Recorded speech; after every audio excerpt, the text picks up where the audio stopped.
Alright, now I'm going to give a brief rundown of the genocide in Nigeria. Nigeria is going through a genocide at the hands of a terrorist group known as Boko Haram. Boko Haram was founded by Muhammad Yusuf in 2002, who had pre-modern ideals such as evolution is a myth, the earth is flat, and that rain is created by God, not evaporation. He formed Boko Haram with the goal of creating an Islamic state and recruiting jihadists. He started this by building a religious complex in school that attracted poor Muslim families and unemployed youth. Despite Nigeria having one of the most prosperous economies in Africa, unemployment and poverty is extremely high there because a lot of people only get paid like $1 a day. And Nigeria has had a long history of police corruption and political corruption. The first 7 years of Yusuf's leadership was widely nonviolent, as Yusuf thought it was important to build Boko Haram's strength before officially waging jihad against the Nigerian government and its people. And during this time, the Nigerian government has been accused of allowing Boko Haram to persist as it made life difficult for political opponents. Boko Haram's campaign of violence started in 2009 when security forces arrested 9 members of Boko Haram and confiscated a bunch of guns and bomb-making materials. This led to retaliatory attacks by Boko Haram against the police in the surrounding areas, and within 4 days, 700 people were killed, and police stations, prisons, government buildings, schools, and Christian churches were destroyed. After this, Mohammed Yusuf was officially arrested and was killed in police custody. Boko Haram's second-in-command, Abu Bakr Shekau, became the new leader. This was in 2010, and one of the first things he did was break into a prison to free 105 Boko Haram members as well as over 600 other criminals. Under Shekau, violence escalated so much that there were multiple terroristic attacks every single week, and this trend has stayed prevalent to this day.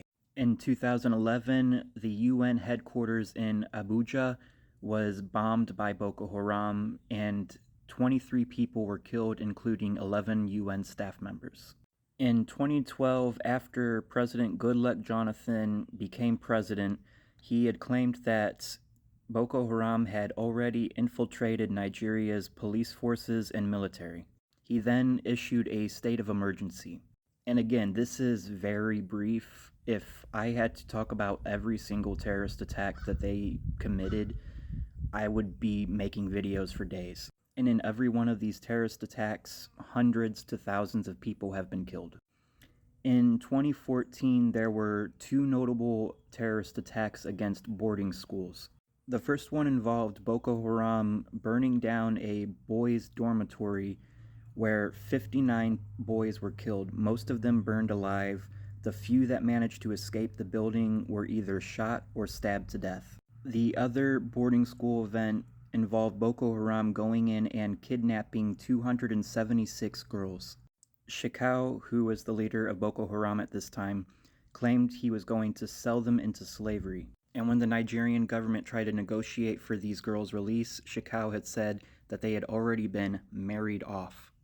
Christians have been predominantly targeted by this genocide. However, this isn't specifically a Christian genocide. It is a religious genocide, but it is not specifically about Christianity. Boko Haram's end goal is to replace Nigeria with an Islamic state of Sharia law. And as such, they have been executing anybody who does not align with their version of the Islamic faith. However, when it comes to Christians in Nigeria, there is no exception. They are being targeted. They are being executed. I am unsure as to exactly how many people have been killed in this genocide, but I do know that at least 300,000 children have been killed. As to who is complicit and why, I haven't really been able to find any foreign nations who are directly supporting Boko Haram, but they have gotten support from other terrorist networks such as Al-Qaeda, the Taliban, ISIS, and the Islamic State of Iraq and Levant. As to why Boko Haram is committing this genocide in the first place, it is to gain territory and to issue Sharia law. This is one of the very few genocides that's going on that isn't about resources. And Boko Haram attacks civilians and civilian infrastructure using armed assaults and suicide bombings. I honestly can't figure out why so many people want to deny this genocide is going on. Because, like I said, this is one of the few genocides that actually isn't about resources and it's not being funded or supported by foreign nations. It is being funded and supported by legitimate terrorist groups such as Al Qaeda, the Taliban, and ISIS. The only reason I could think of that people would want to deny this genocide is going on is that they either hate Christians or they hate Africans. Either way, we need to do better. We need to talk more about Nigeria. This genocide has been going on since 2009, and there's been several terrorist attacks every single week since. Especially on Christmas, they always commit acts of violence and bombings on Christmas. The left has gotten extremely complacent to certain genocides, and this is one of them. Usually, when people on the left deny a genocide is going on, it's because a communist nation is the one committing the genocide. But that isn't the case for Nigeria, and yet so many people on the left are choosing to ignore it. As always, we're not free until we're all free. That includes the people of Nigeria. And revolution is the only solution. Peace.